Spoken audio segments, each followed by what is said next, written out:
Mary, who are these men you are talking about? Let me tell you, sister, they always talking that shit about, I want a good woman. When for real, if one walked up and slapped his face, his ass wouldn't even know it slapped his dumb ass. Love? No, they want sex. Love and passion for men equals S-E-X. Plain and simple. I'm convinced that love and passion to a man are defined as sex, and that's about as deep as it gets. They're not looking for love. They want sex without commitment, and they want it with the masses. And for real, most of the time, it isn't always that good. In order to love profoundly, you must be willing to become vulnerable and always just be willing to make a commitment. Dudes just don't seem to be interested in the C word much. They just seem to think that quantity is what makes a man. They totally forget that one day, them little ding-a-ling of theirs are gonna wear out and stop working.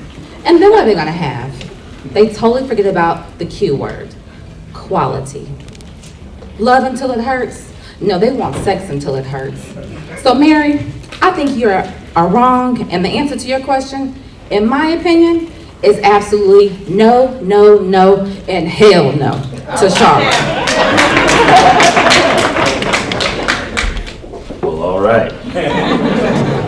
Good evening. It was great to be here and see the different emotions, different faces that y'all have for the different answers to that question of profoundly. For Geraldine, who spoke about how she believes that, speaking for the young lady that was sending the letter, saying that she believes how men believe in love and they can love deeply and profoundly, you guys were just like, yes, it's nice.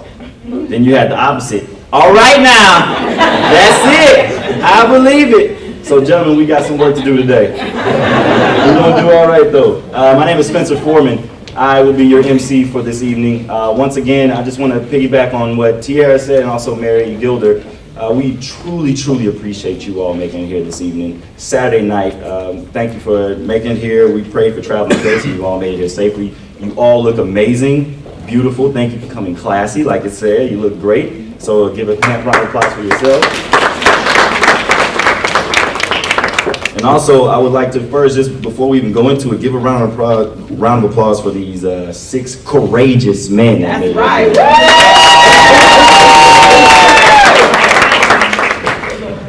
Now, for those that came in a little bit later, Mary Gilder talked about courage.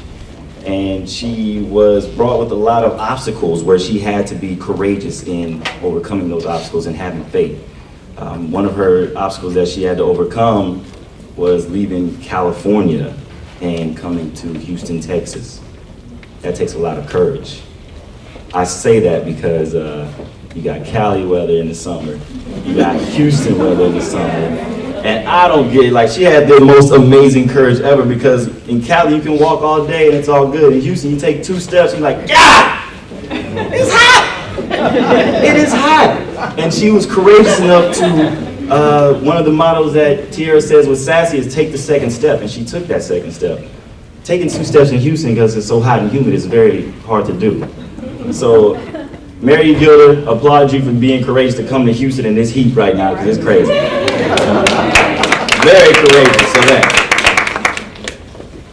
But once again, we are at the segment right now where we are having a panel discussion.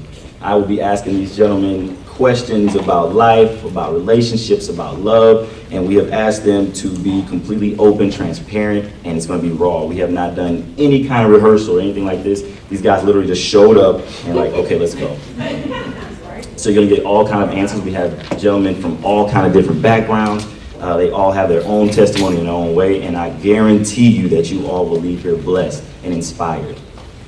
Okay? Once again, my name is Spencer Foreman. I will be your MC. I am single, 29 years old, went to Texas A&M International University. Okay. Yeah. Is that your calling card? Yeah, that's it.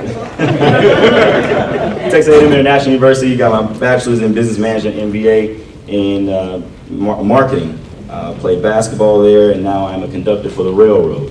I also do on the side P413, which Tiara spoke on earlier. She's blaming me for her hair being fruity, but I think it looks amazing. TT, you look good, girl. Let your hair be wild and natural like it is. It looks good, okay? You look good, and you banging in that dress. And that's the benefit of P413, so anybody But yeah, I do that on the side, and what that stands for is Philippians 4:13. That's my favorite verse. People come out to work out on weekends, have a devotional, pray, and work out together. It's all free. We have a donation at the end of it to give to the Star of Hope. That's enough for me, though. The most important thing is about these men. Once again, I mean, I can't say it enough. I'm really inspired by you guys because it takes a lot to be up here. So I am looking forward to being inspired by you, just speaking on my own. So we're going to start off with Clifton E. Brantley. Clifton E. Brantley is a licensed marriage and family associate in private practice at a Better Family Now, LLC, and an author of the upcoming book, It Shouldn't Be This Hard, 8 Keys to Happily Ever After. His specialty is dealing with couples who are stuck on the crazy cycle and helping them live life they were created to live. Clifton is married with 5 children, 1 grandson, and in his free time, he loves to watch movies and First 48. Let's get up for Clifton. Next, we have Dr. Drew Brown. Dr. Brown is a native of Windsor, Ontario, Canada, and is of Jamaican descent. He attended Lafayette College, where he played varsity football and received a BA in economics and business. In 2006, he was drafted into the Canadian Football League and spent a short time with the Edmonton Eskimos. He went on to complete a master's in African American Studies at Clark University and his doctorate at Temple University. He is currently an African American Studies visiting scholar at the University of Houston. Also, he's presently working on his book as well, titled Drafting into Manhood, Black NFL Prospects, Desire to Reach Manhood Through the NFL Draft. Let's give it up for Drew. Next to my left, we have Ian Michael Davis. Ian Michael Davis is 26 years old and works as a rehab clinician at the Harris Center of Mental Health and Individuals with Development Differences, where he has been for the past 2 years. Additionally, he is a public speaker and an author. Once again, he has a book coming out, The Power of Perspective, How a Shift in Your Thinking Can Change Your Life Forever, will be released June 15, right around the corner. Highly recommend you guys check that out. It will be on Amazon and Barnes & Noble online stores. He plans on beginning ministry training within the next 2 years. Ian is single and his hobbies include sports, writing, traveling, and community service. He believes men do have the capacity to love on a profound level for one simple reason: he's done it before. All right, we got Corey Dorn. Gentleman, Corey Dorn. Corey is 27 years old and happily married. He breeds bulldogs and his hobby is reading, working out, and anything involved with the church. When asked if he believes men have the capacity to love on a profound level, and I quote Corey, "I firmly believe that a man can do anything that he pursues with real deep love." No, I'm sorry, let me say that again, I apologize. "I firmly believe that a man can do anything he truly puts God in front of and do. You really have to want love at the level to even begin to pursue real deep love. I thought I was in love a few times before my wife, but I realized that God wasn't as in front as I said he was. I decided to try to love him first before loving anyone else, because he loved me first. Natural, the love was returned with my wife. My wife and I are on the same track with this idea, and we are able to come together and have real, true love. So in my opinion, yes, man can love on a profound level." Corey. Danny L. Sneed Jr. It's Danny. Danny is a U.S. Army veteran employed by United Veterans Initiative, which is a nonprofit organization who helps military veterans and their families. Danny also works for Vivian King Law Group as a legal assistant and TV co-host on Truth and Justice with the criminal defense attorney Vivian King. He's involved in prison ministry, and he's also a political advocate with the Texas Advocates for Justice. And also he has his own blog, The Encourager. Let's give it up for Danny. And last but certainly not least, we have Christopher Allen Swan. Christopher is originally from Los Angeles, California, so we got another California right here. I don't know if anybody else is from Cali. Cali, all right, there we go. After high school, he accepted an appointment to the United States Air Force Academy. After spending a few years in Colorado Springs, he received a full athletic basketball scholarship to Texas A&M International University in Laredo, Texas. There he completed his undergraduate degree in business administration and his MBA in the organizational management. Christopher is a licensed securities and investment professional working with Scott Trade Brokerage. He is currently living in Austin, Texas, and enjoys basketball, reading audiobooks, spontaneous adventures, and family outings.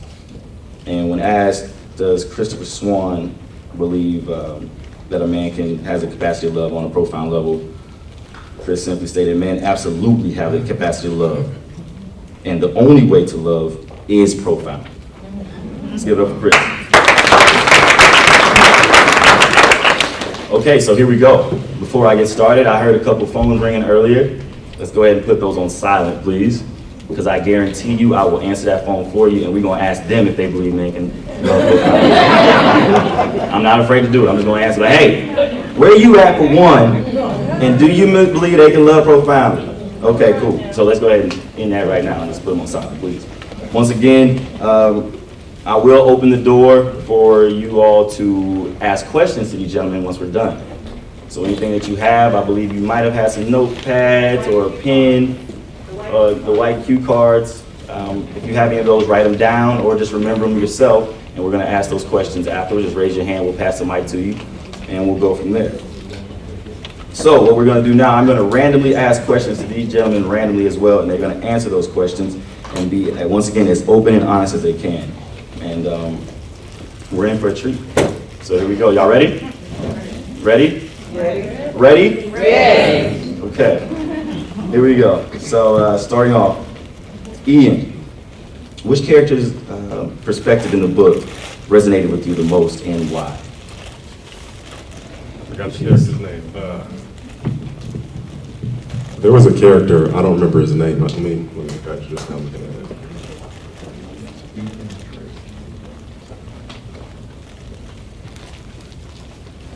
I gotta find it real quick. Okay, cool. No worries. We're going to ask Clifton the same question. Which character's perspective in the book resonated with you the most and why, Clifton? I go around it.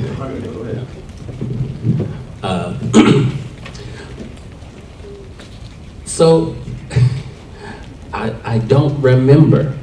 Not trying to be like Ian, but I don't remember. Because I remember reading the book from last year, and when we did it this time, I did not read the book until I was thumbing through when we was back there. But I will say, there was a brother, I believe, where she asked the question, and the guy was talking about a young lady who had gotten pregnant, and he didn't find out about it until later. I don't remember that full story, but for whatever reason, I kind of remember last year, if I didn't identify with him, because I don't know, I want to say identify with him, then I read him like, no, that's not what I identify with. But I do remember his story resonating with me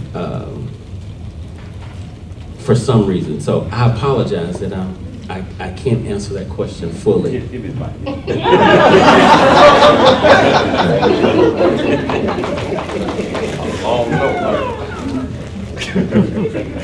Once again, like I stated earlier, we did not rehearse anything. And it's just upfront and to the point. Obviously, some of these guys didn't do their homework, Lord Jesus. But I guarantee they got things to say. They really do. My man Danny is waving his hand. He's ready to go. Appreciate you, Danny. And Corey, you ready? All right, there we go. We in it now, Danny. Same question. Which character perspective in the book resonated with you the most and why? Again, shout out to Mary and congratulations on Even a Man Can Have a Broken Heart. I had the pleasure to meet Mary last year, and we showcased her on Truth and Justice with Vivian King and let the world know the great things this book represented. I read this book again for the second time, and I have a theory about success. And I think all these men sit here, we want to be successful. But my theory about being successful is you find someone that's trying to get there and you help them get there. And then God will help you get there. So I read Mary's book, and the last guy in the book name is Brian. And Brian started off, his life was similar to mine. His parents got divorced at an early age, and at 5 years old. And Brian joined the military like I did. And his father fathered 8 kids besides him. And he described his father in the book as a very negative person. He described his stepfather as a positive person. What Brian recognized is that both of them were important in his life because he learned from both of them. One of the relationships he got in with a girl, they set people up. They robbed them. And the relationship was based on just drugs alone. It was a very destructive relationship. And with my own history and struggle with substance abuse, I began to empathize with Brian's journey. And but I kept reading, and I knew one thing without even getting to the end of the story, that Brian wouldn't be in this book unless he had succeeded. So I didn't have to get to the end of the story to know that it had to be beautiful, because he had met Mary, and he had something had happened in his life that he could sit down and even talk about things about your life that don't make you look good. And that's what I've done. I believe in it. One of the things I described, I said, God, turn my wounds into wisdom. And when I was looking at Brian, that's what I saw in his life, that some of the most negative things that he experienced in his life, he was able to talk about them, because he said those were the things that made his life had substance. And he attributed a lot of that to his relationship with God. Thank you.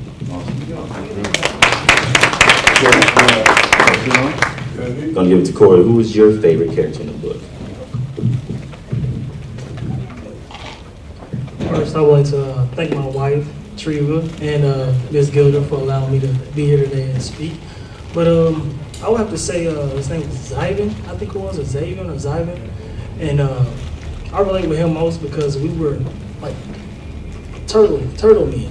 Like, we were kind of slow to, I guess you could say, to women. We would do basically whatever they say. Whatever they would say, we would do. Like he said he went to school, and he would try to go to school, whatever school she went to. And I was the same type of guy.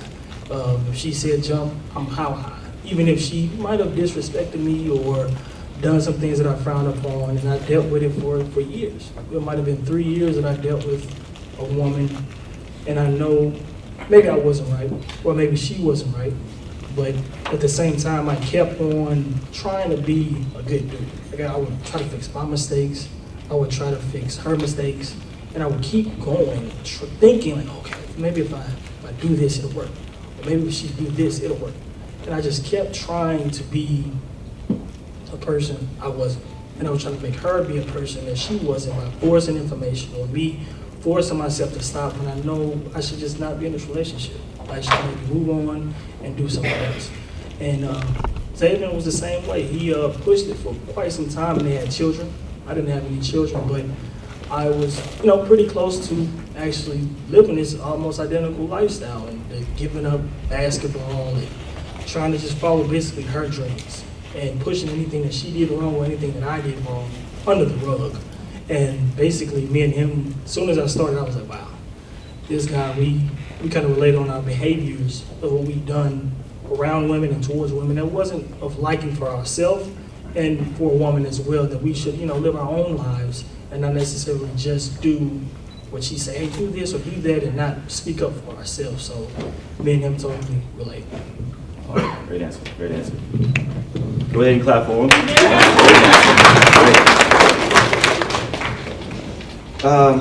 So Ian, coming back to you, ready? All right, here we go. Can a man love as deeply as a woman?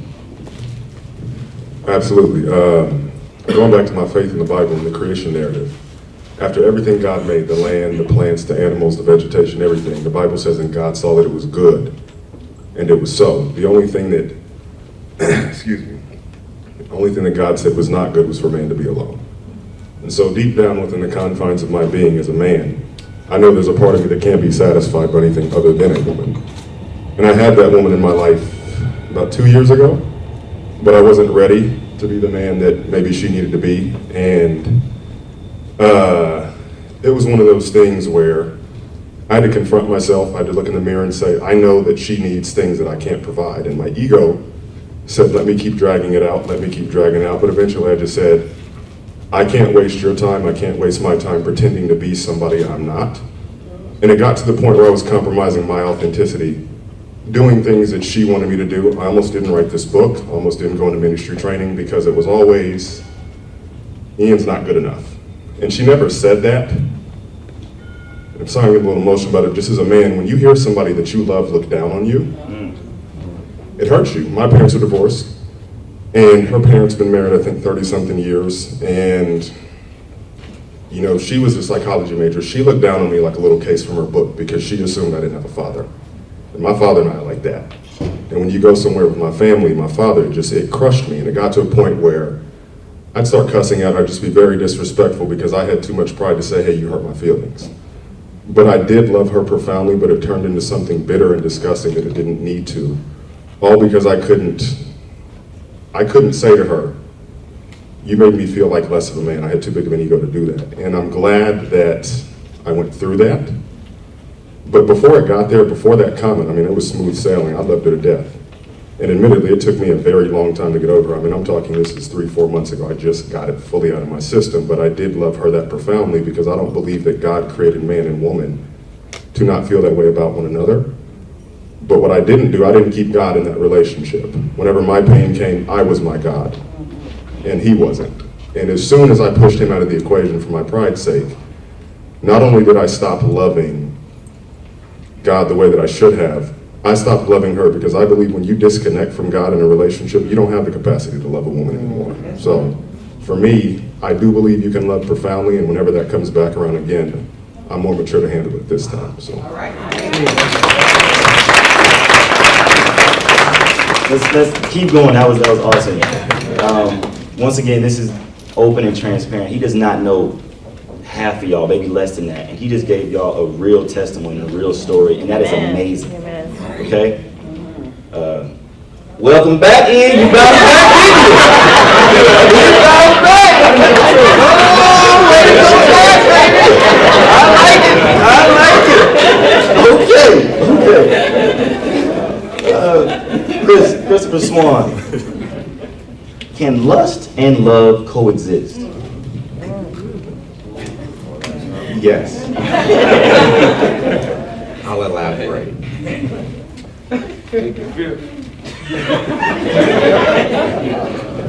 I hope so. I believe so. Personal experiences, definitely. I think it takes maturity to see past lust, right? Personal recognition, but I don't know, am I being too short? The answer is definitely yes. Yeah, that works. Yeah. I don't know, I guess the reason the question is even brought up is because there's many problems around that. Discipline, maturity, and just recognition of what love really is. And I think that just takes experience. It takes people running into walls and realizing that it's lust as opposed to love. So yes. Awesome answer. Dr. Drew, same question. Yeah. Can I answer some of these questions all at once? I got a lot to say. Nah, one at a time. Okay.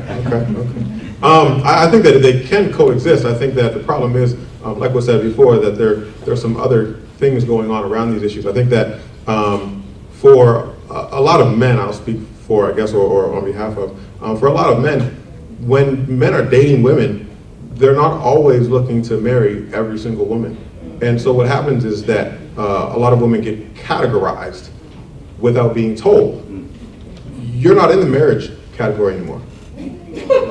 But nobody's telling them that. And that's where the problem is. There's miscommunication, there's misrepresentation, there's people that go up there and use sort of dangle the marriage carrot in order to get what they want, or the dating carrot to get what they want. Meanwhile, there's no intention, there's no intent of ever sort of making that person the girlfriend or the wife or anything else. So I think that this is the fear, right? It can exist, but there's also all these other issues going on as well. So. All right. Great answer. Got one more. Danny want to touch on it. Come on, here we go, Dan. Let's just stay both. both agreed. I disagreed, absolutely. And it didn't take me long to come to that conclusion. If you'd asked me that in my 20s and 30s, I probably would have said, yeah, they can. But as you get older and you mature, man, lust is just straight physical. And love is so emotional. There's no way they can exist together. I mean, I can look across the street and lust at something, but how far can I take that? Lust will make me compromise my principles and my integrity. But if I look at something in a loving way, then I am tied to something spiritual. Now, this is not church, but that's a really simple analogy. Because as men, one of the things that we have to defeat in ourselves is our flesh. And as we mature and we stop playing the high school game with women, and we want to respect them. And the thing about it is, a woman doesn't want a man that she have to worry about when she's walking with him that he can't focus because he sees a tight skirt or something provocative catches his eye and he's lust after it.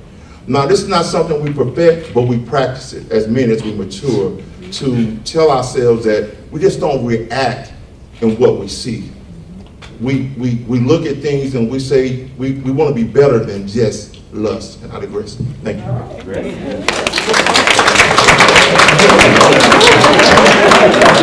This seems like a great question where everybody on the panel wants to jump in. One at a time, we're going to keep it short. We got to keep it moving, but Clifton, get you to come back. You ready? Okay, so one of the things the church really has never done is address this. So I'm gonna use two words interchangeably: lust and desire. Can I do that? Okay. So the church talks about love, love your wife, but we don't talk about desire. You can have love, right? But if you don't have the desire piece or the lust piece, because we're not spiritual beings, right? We're still in our flesh.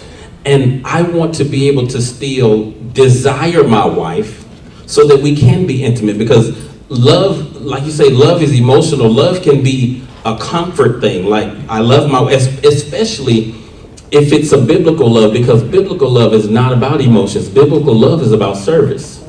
So if I'm serving her, where does the sex piece come from? Where does the desire piece come from? And so I think that they have to coexist so that your relationship will last. Because if you're in love and you don't desire her, then because your desire don't die, you're going to start desiring something else. Come on. So with that being said, speaking on love and lust, Corey, what are some characteristics or traits that could plague a relationship? Characteristics of a man that can plague a relationship? Yes. I guess you could say the lust factor that we have naturally. We kind of gravitate towards what now is social media.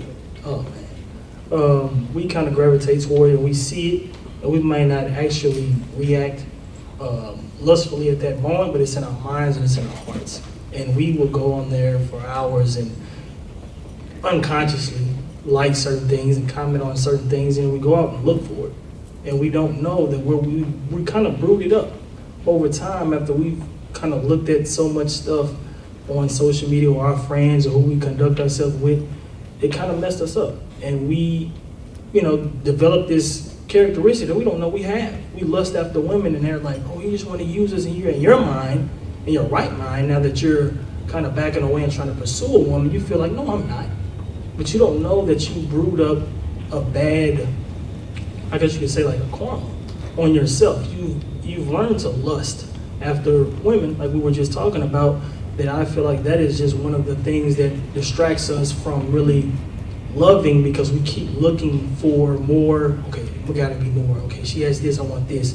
Okay, if she doesn't have that, I want this. And we really don't focus at all on what we have right now. We kind of want more and more and more. And I guess our hunger for other things with lust, just can't go hand in hand with love, because you're not focused and you're not grounded in God. And without Him, I'm gonna tell you, it's not gonna work. And you have to focus there first, and then the lust factor, and it will turn into desire, like he said, for your wife, and those things will gradually, fall in place.